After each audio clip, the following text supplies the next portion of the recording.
రైతల దేవునికి స్తోత్రం కలుగును గాక. వాక్య సందేశానికి ముందుగా చిన్న ప్రార్థన చేసుకుందామండి. స్తుతులకు పాత్రుడు మా ప్రియ పరలోక తండ్రి, నీ ప్రియ కుమారుడు మా రక్షకుడు అయిన యేసుక్రీస్తు వారి సజీవమైన నామంలో మమ్మల్ని ఇంతవరకు సజీవులుగా ఉంచి ఇచ్చిన పరిచర్యను ప్రభా ఈ విధంగా మీరు సహాయం చేస్తున్న విధానం బట్టి స్తోత్రాలు చెల్లించుకొచ్చు.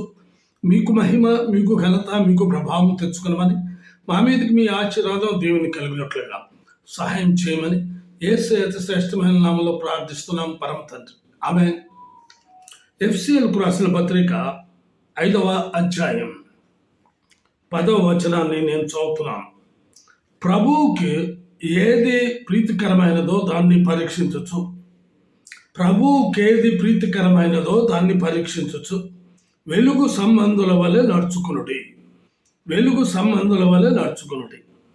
కాబట్టి 5 ప్రాముఖ్యమైనటువంటి విషయాలు దేవునికి ప్రీతికరమైనటువంటి ఏవో తెలుసుకుందామండి. మొదటిగా ఇక్కడ వ్రాయబడి ఉన్నది వెలుగు సంబంధులు. కాబట్టి దేవునికి ప్రీతికరమైనది వెలుగు సంబంధుల వలె నడుచుకునడము చాలా ప్రీతికరం. 8-9 వచనాలు ఇదే అధ్యాయములో నేను చదువుతున్నాను. మీరు పూర్వమందు చీకటి అయి ఉంటిరి, ఇప్పుడైతే ప్రభువునందు వెలుగై ఉన్నారు. వెలుగు ఫలం సమస్త విధములైన మంచితనము, నీతి, సత్యమును వాటిలో కనబడుచున్నది. కాబట్టి వెలుగు సంబంధులు అనగా మంచితనం, నీతి, సత్యం వీటిలో కనబడాలి. కాబట్టి అనేకులు అలాగా మరి జీవించలేని పరిస్థితుల్లో ఉన్నారు. ఇర్మియా గ్రంథం 33వ అధ్యాయం 11వ వచనాన్ని చదువుతున్నాను. మధ్య భాగం 11వ వచనములో మధ్య భాగం, యెహోవా మంచివాడు, ఆయన కృప నిరంతరముండును. యెహోవా మంచివాడు, ఆయన కృప నిరంతరముండును. మంచితనము కలిగిన దేవుడు. లోకంలో మంచివాళ్ళు ఎవరు లేరండి. కొంత మంచి చేస్తారు, తర్వాత అన్యాయం చేసేవాళ్ళు ఉన్నారు. కొంతమంది అలాగా నీతిగా నడిచేవాళ్ళు ఉన్నారు. అయితే పరిశుద్ధ గ్రంథం ఏమని సెలవిస్తుందంటే, రోమీయులకు రాసిన పత్రిక 3వ అధ్యాయం 11వ వచనం, నీతిమంతుడును లేడు, ఒక్కడును లేడు, గ్రహించువాడు ఎవడను లేడు, దేవుని వెదకువాడు ఎవడను లేడు. కాబట్టి నీతిమంతుడు లేడు, ఒక్కడు లేడు. ఎవరు నీతిమంతులు అంటే ఆ ప్రభువే. కుమారుడైనటువంటి యేసుక్రీస్తు ప్రభువుని లోకానికి పంపించడం ద్వారా ఆయన తన నీతిని బయలుపరిచాడు. అందుకే 11-12 వచనంలో కానీ చూసినట్లయితే ఇదే అధ్యాయంలో, అందరూ త్రోవ తప్పి ఏకముగా పనికి మాలిన వారైది, మేలు చేయువాడు లేడు, ఒక్కడైనను లేడు. ఈవెన్ సింగిల్ పర్సన్, ఒక్కడైనను లేడు లేడు లేడు. ఇది సత్యం. ఎందుకంటే మంచితనము కలిగిన దేవుడు ఆయన ఒక్కడే, నీతిమంతుడు ఆయన ఒక్కడే, సత్యము ఆయన ఒక్కడే. అందుకే యోహాను సువార్తలో చాలా స్పష్టంగా ఆయనే మాట్లాడుతున్నాడు. 14వ అధ్యాయం 6వ వచనం, యేసు, నేనే మార్గమును సత్యమును జీవమును, నేనే మార్గమును సత్యమును జీవమును, నా ద్వారానే తప్ప ఎవడును తండ్రి యొద్దకు రాడు. కానీ స్పష్టంగా దేవుని లేఖనాలు ఘోషిస్తూ ఉన్నాయి. మంచితనము కలిగినటువంటి వాడు, నీతిమంతుడు, సత్యవంతుడు, దేవాది దేవుడు, ఆయన కుమారుడైన యేసుక్రీస్తు ప్రభు. లోకంలో మరొకరు లేరు. అయితే నీవైనా నేనైనా మరెవరైనా అట్టి సత్యములో నిలిచి ఉండాలి అని గ్రహించినట్లయినచో అక్కడ పాపము చేయకూడదు. చూడు, 1 యోహాను రాసినటువంటి పత్రిక 3వ అధ్యాయం 6వ వచనం, ఆయన యందు నిలిచి ఉండు వాడెవడును పాపము చేయడు. చాలా స్పష్టంగా ఉంది. నువ్వు నీతిమంతుడిగా ఉండాలి అంటే ఆయన యందు నిలిచి ఉండాలి, పాపము చేయకూడదు. అంటే పాపము చేయవాడెవడును ఆయనను చూడను లేదు, ఎరుగను లేదు. ఎంత స్పష్టంగా లేఖన భాగాలు ఘోషిస్తూ ఉన్నాయి. కాబట్టి కొంతకాలం మన యవ్వన దశ మరి పాపంతో శాపంతో నిండి ఉన్నది. ప్రభు యొక్క కృపను బట్టి మరి యేసుక్రీస్తు ప్రభువును స్వకీయ రక్షకునిగా ఆ తదుపరి అంగీకరించాం. ఈ మధ్య కాలంలో కొందరు ఎడబాటయ్యే వారు ఉన్నారు, కొందరు చనిపోయే వరకు కూడా విశ్వాసంలో నిలిచి ఉన్నవారు ఉన్నారు. అయితే ముందు జీవితం పాప జీవితం. అయితే యేసుక్రీస్తు ప్రభువు పుట్టిన నాటి నుంచి కూడా ఆయన పరిశుద్ధుడు, పరిశుద్ధాత్మ ద్వారా జన్మించబడినటువంటి వ్యక్తి యేసుక్రీస్తు ప్రభు. ఆయన పరిశుద్ధుడు. అందుకే ప్రకటనలో మరి ఒక సత్యాన్ని మీకు తెలియపరుస్తున్నాను.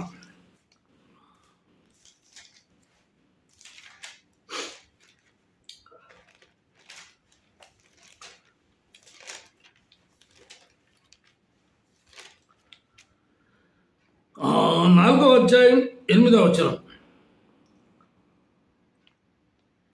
మధ్య భాగం నుంచి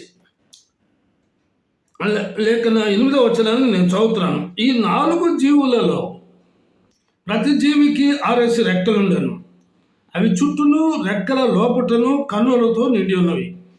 అవి భూత వర్తమాన భవిష్యత్ కాలములలో ఉండు సర్వాధికారియు దేవుడునగు ప్రభువు పరిశుద్ధుడు పరిశుద్ధుడు పరిశుద్ధుడు అని మానక రాత్రింబగళ్ళు చెప్పుచుండును. కాబట్టి పరిశుద్ధుడైనటువంటి దేవుడు అనగా మంచితనము కలిగిన దేవుడు, నీతిమంతుడు, సత్యము సత్యవంతుడు ఒక యేసుక్రీస్తు ప్రభువే. అందుకే లేఖనాలు చాలా స్పష్టంగా ఘోషిస్తూ ఉన్నాయి. 119వ దావీదు కీర్తనలో 113వ వచనం, నీ ధర్మశాస్త్రము నాకు ప్రీతికరము. కాబట్టి వెలుగు సంబంధుల వల్ల నడుచుకోవాలి అంటే నీవైనా నేనైనా లోకమైనా ఈ ధర్మశాస్త్రమే, ఇదే ప్రీతికరం దేవునికి. అప్పుడు ఈ ధర్మశాస్త్రము లేకపోతే నీకు ఏది సత్యమో, ఏది మంచితనమో, ఏది నీతో తెలియదు. ఈ ధర్మశాస్త్రం ద్వారా సమస్తమును తెలియపరిచినటువంటి దేవుడు. 105వ వచనం చూడండి, నీ వాక్యం, ఈ ధర్మశాస్త్రము వాక్యం నా పాదములకు దీపమును నా త్రోవకు వెలుగునై ఉన్నది. ఈ ధర్మశాస్త్రమే కదా నీ పాదాలకి దీపంగా, త్రోవకు వెలుగుగా ఉండేది. అది నడిపిస్తూ ఉంటుంది. అలాంటి ఇశ్రాయేలీలు పగటిలో మేఘస్తంభం గాను, రాత్రిలో అగ్నిస్తంభం క్రిందను నడిచినారు. కాబట్టి దేవుని యొక్క వాక్యం 130 ఇదే కీర్తన 119వ అధ్యాయం 130వ వచనం, నీ వాక్యములు వెల్లడి అగుట తోడనే వెలుగు కలుగును. వాక్యము వెల్లడి అగుట తోడనే వెలుగు కలుగుతుంది. వాక్యం అనగా దేవుడు అనగా వెలుగు. అదే కదా యోహాను సువార్త 8వ అధ్యాయంలో I am the light of the world, నేను లోకములకు వెలుగును అన్నాడు. ఎంత స్పష్టంగా చెప్తున్నాడు. ఐ ఆమ్ ద ట్రూత్, నేనే సత్యమును అంటున్నాడు. ఇక్కడ మంచితనము కలిగినటువంటి దేవుడు ఆయనే, వెలుగుమయమైనటువంటి దేవుడు ఆయనే, సత్యమైన దేవుడు ఆయనే.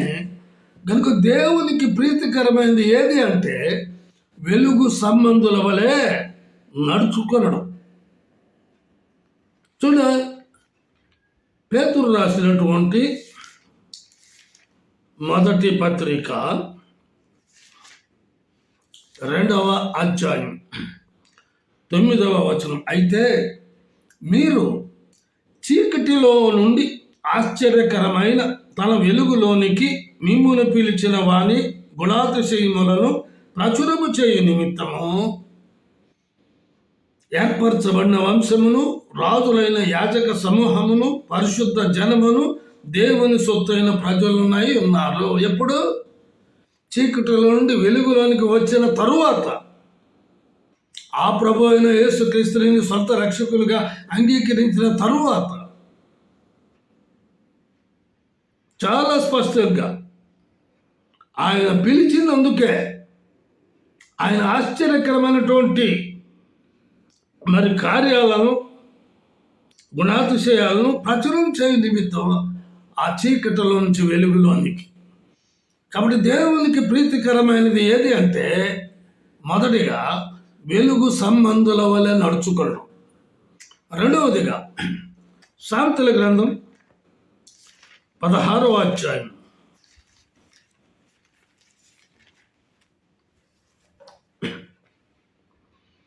7వ వచనం, ఒకని ప్రవర్తన యెహోవాకు ప్రీతికరం. ఒకని ప్రవర్తన యెహోవాకు ప్రీతికరమగునప్పుడు ఆయన వాని శత్రువులను సహా వానికి మిత్రులుగా చేయను. రెండవదిగా దేవునికి ప్రీతికరమైనది ప్రవర్తన. అందుకే గ్రంథకర్త 4వ అధ్యాయం 18వ వచనంలో గాన చూచినట్లయినచో నీ ప్రవర్తనయు నీ క్రియలను వీటిని నీ మీదకి రప్పించదు. నీ చెడుతనమే దీనికి కారణం. ఇది చేదుగా ఉన్నది కదా, నీ హృదయము నంటుచున్నది కదా.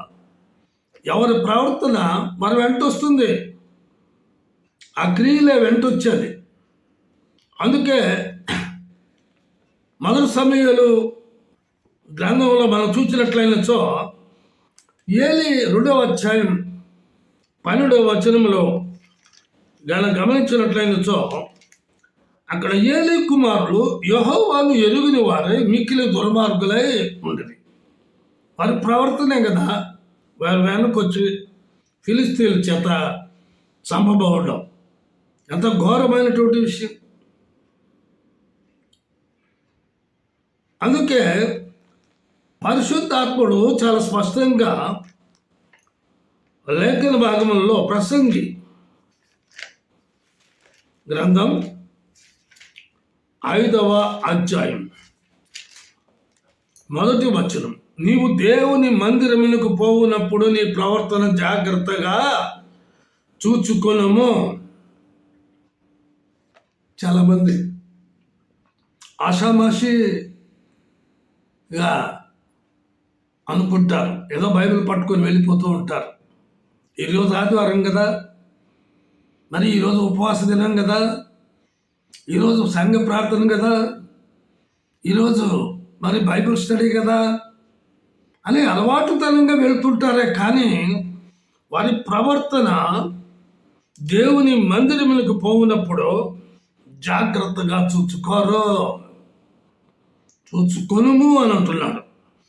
కాబట్టి దేవునికి ప్రీతికరమైనది ఏదంటే నీ ప్రవర్తన. 3వదిగా కీర్తన గ్రంథం 69వ అధ్యాయం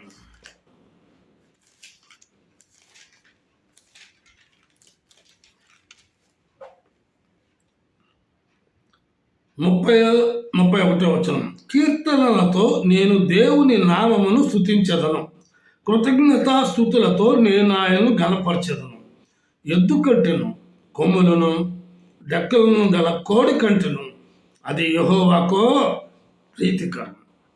దేవునికి ప్రీతికరమైనది ఏదంటే కృతజ్ఞతాస్తుతి.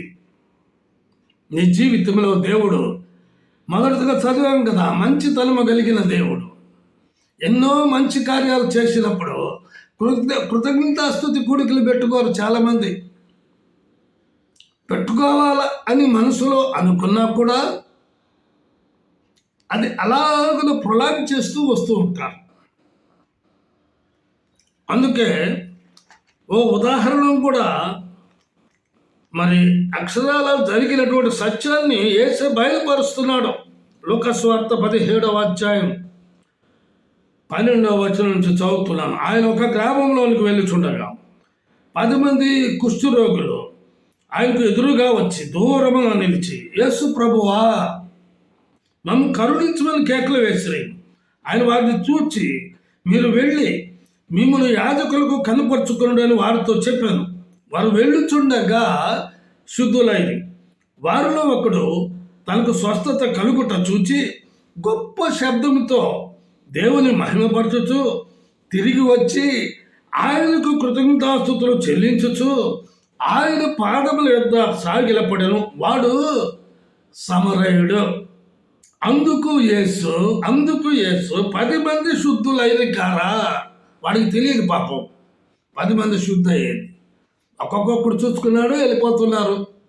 కానీ తన జీవితంలో జరిగిన సంఘటనను బట్టి అతడు తిరిగి యేసు దగ్గరకు వచ్చి కృతజ్ఞతాస్తుతి చెల్లిస్తూ ఉన్నాడు. అయితే యేసు ఆ వ్యక్తిని అడుగుతూ ఉన్నాడు.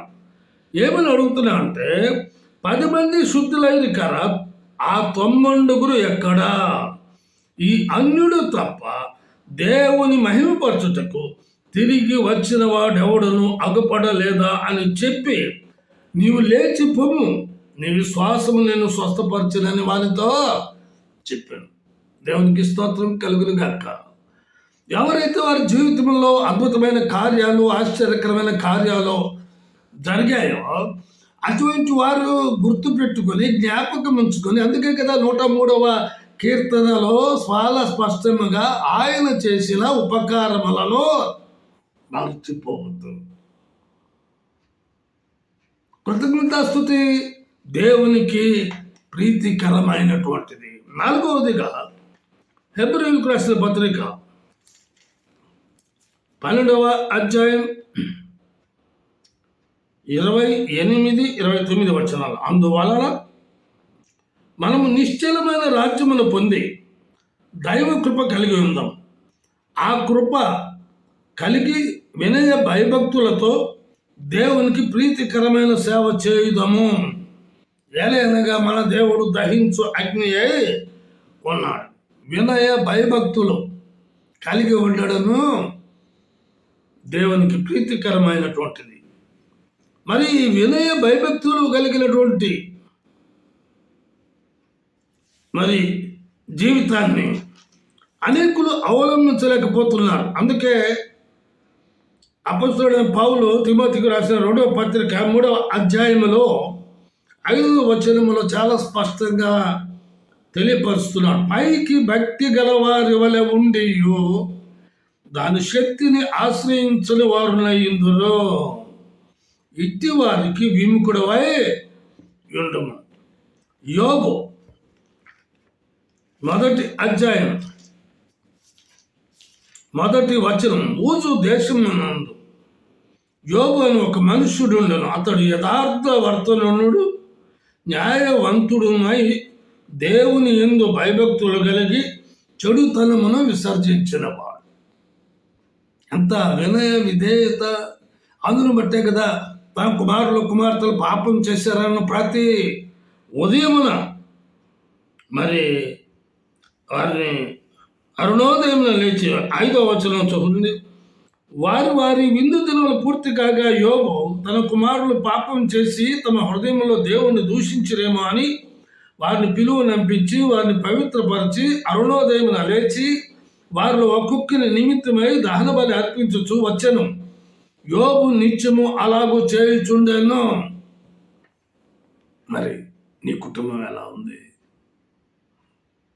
నీ పిల్లలు ఎలా ఉన్నారు?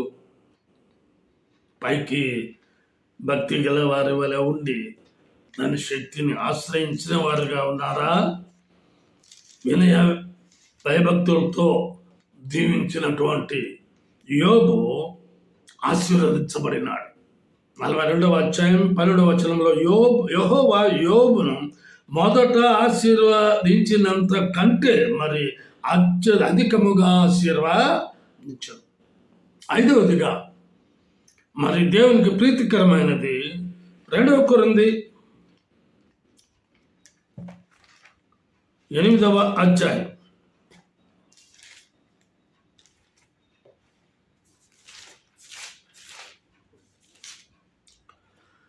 12వ వచనం. మొదట ఒకడు సిద్ధమైన మనస్సు కలిగి ఉంటే శక్తికి మించి కాదు గాని కలిమి కొలది ఇచ్చినదే ప్రీతికరమగును. కలిమి కొలది ఇచ్చినదే ప్రీతికరం. 3-4 వచనాలు. ఈ కృప విషయంలోను పరిశుద్ధుల కొరకైన పరిచర్యలో పాలు పొందే విషయంలోను మనఃపూర్వకముగా మిమ్మల్ని వేడుకొనొచ్చు. వారు తమ సామర్థ్యము కొలదయ్యేగాక సామర్థ్యము కంటే ఎక్కువగాను తమంతట తామే ఇచ్చారని మీకు సాక్ష్యం ఇచ్చుచున్నాను. ప్రసంగి 5వ అధ్యాయం 4-5 వచనాలు. నీవు దేవునికి మృక్కుబడి చేసుకునే ఎళ్ళ దాన్ని చెల్లించుటకు ఆలస్యం చేయకము. బుద్ధిహీనులందు ఆయనకి ఇష్టం లేదు. నీవు మృక్కుకున్న దానిని చెల్లించును. నీవు మృక్కుకొని చెల్లింపకుండుట కంటే మృక్కుకొన కుండుటయే మేలు. నిర్గమకాండం 35వ అధ్యాయం 29వ వచనం. మోషే చేయవలనని యెహోవా ఆజ్ఞాపించిన పనులన్నిటి కొరకు ఇశ్రాయేలీయులలో పురుషులేమి స్త్రీలేమి తెచ్చుటకు ఎవరి హృదయములు వారిని ప్రేరేపించిన వారందరూ మనఃపూర్వకముగా యెహోవాకు అర్పణములలో తెచ్చిరి. ప్రకటన ఆఖరగా 22వ అధ్యాయం 12వ వచనం. ఇదిగో త్వరగా వచ్చుచున్నాను, వాని క్రియ చొప్పున ప్రతి వానికి చుట్టకు నేను సిద్ధపరిచిన జీతము నా యొద్ద ఉన్నది. ప్రార్థన చేసుకున్నాం. అంటే ప్రేమ నమ్మకం గల మా ప్రియ పరలోక తండ్రి, కృపయు కనికరం గల మా దేవ, పాదము పొందన స్తోత్రాలు. దేవునికి ప్రీతికరమైనది ఏది అని ప్రభువా ఈ దినాన 5 అంశాలను నా దృష్టికి తీసుకుని వచ్చినందుకు స్తోత్రాలు.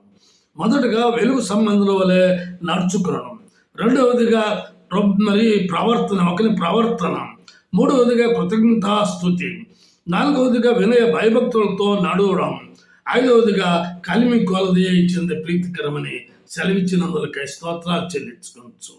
యేసయ్య అతి శ్రేష్టమైన నామములో ప్రార్థిస్తున్నాను పరమ తండ్రి, ఆమేన్. తిరిగి వచ్చే వారం కలుసుకుందామండి. అంతవరకు సెలవు. దేవుడు మిమ్మల్ని దీవించును గాక.